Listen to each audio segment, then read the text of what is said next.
I'm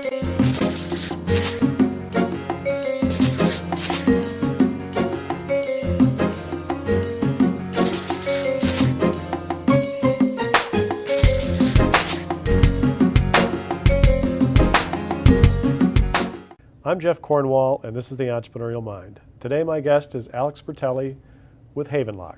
We'll be back to talk with Alex after this. Talkapolis programming is sponsored by the following.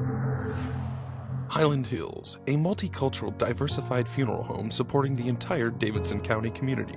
Visit our website at www.highlandhillsfuneralhome.com or call us at 615-650-5555. Welcome, Alex. Thanks for having me. I appreciate it. So, you are someone who, in looking over your background, has kind of come to entrepreneurship in a little different path. You were in the Army.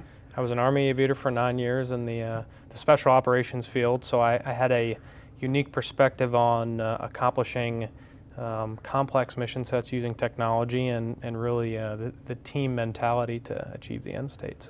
So that's when you got hooked on technology, or were you already hooked on technology and they saw that in the Army and took advantage of that? I would say it's kind of both. I mean, the aircraft that I flew in the Army was the most advanced aviation platform in the DoD, so I had a very keen sense of how to operate technology, how complex systems worked, and I was already kind of a tech nerd before that, so coupling the two things together really set me on to using technology to solve complex problems, or simple problems for that matter. But, which leads to your business, Correct. And so you've developed a system, a security system. Is that what you would call it? Yeah, I would call it a smart lock. Eventually, it'll be a family of devices that interconnects with different security entry points in the home. So the first thing.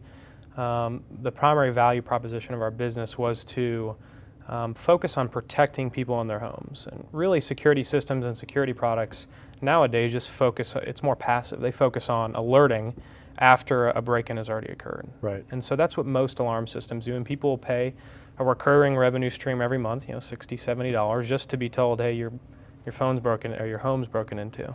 And a lot of people never bother turning it on because it's too much of a pain to turn it on. It's not, the ease of use is not necessarily there. And so the team that I have in place, we did a market study, looked at what other products were in the marketplace that tried to or attempted to use technology to solve a security problem. We really found that most of them are just solving ease of use problems. None of them focused on prevention and protection. And so I think it was over Christmas that we had a break-in. Our next door neighbors were broken into.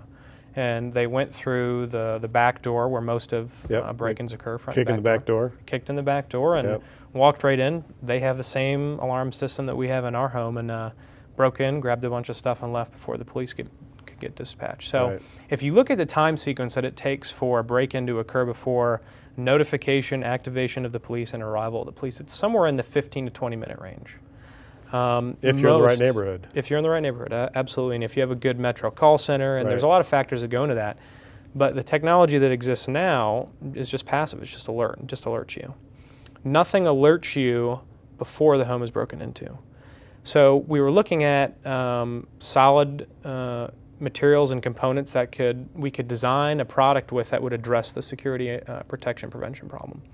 And so what we did is we looked at how current digital smart locks worked, how they were being designed, and they were all focused on the deadbolt. The deadbolt is the weakest point of the entire door. Well, and it makes sense. I mean, that's what business those people were in, is creating locks, and so their solution is going to be make it digital and electric and work that way. Make it address the ease of use function. Right. So if you look at how a deadbolt works, it just goes into the lock strike plate into a hole that's inside of the door frame. And it doesn't go very far. It's maybe an inch or two that goes inside of the door frame. Well, those are easily kicked in. Right. We invented a brand new device that sits at the bottom of the door in front of the threshold. Very small. It's a 0.83 inches high, so most door sweeps will flow easily right over Haven.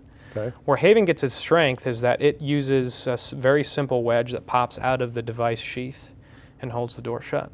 So when the door is closed and when Haven is deactivated, it sits unobtrusive outside of the natural gate of somebody walking over it. When it opens, it goes right over it. very easily. It doesn't damage a device. It doesn't mess with the rubber door So how shield. far does it go up when it deploys? Depending on how high your door is and how you've installed it based on our mounting kit, it could go anywhere from 1/4 inch to 1/2 inch above the door. And that's enough to hold the door in place. And so we're using simple physics to secure the door. Number one is a wedge, so it pops up and it holds the door shut.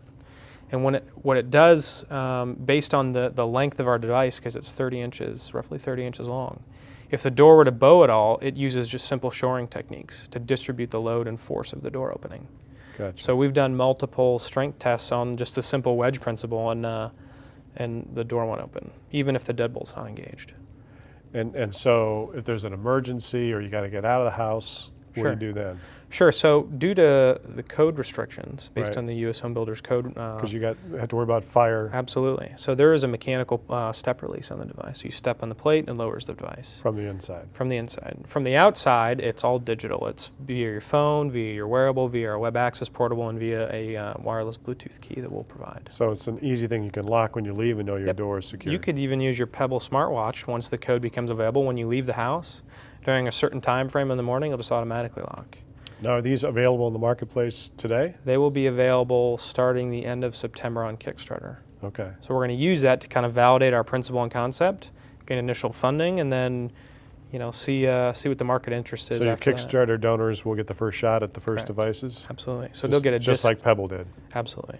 So we've seen from I hope and pray that you have even half as good no, of a fundraising as Pebble. absolutely, or the coolest cooler who just raised more than Pebble did. Yeah, because Pebble was over $1 million. I think there were 10. Yeah. And the coolest, I think they raised 13. They raised more than Pebble.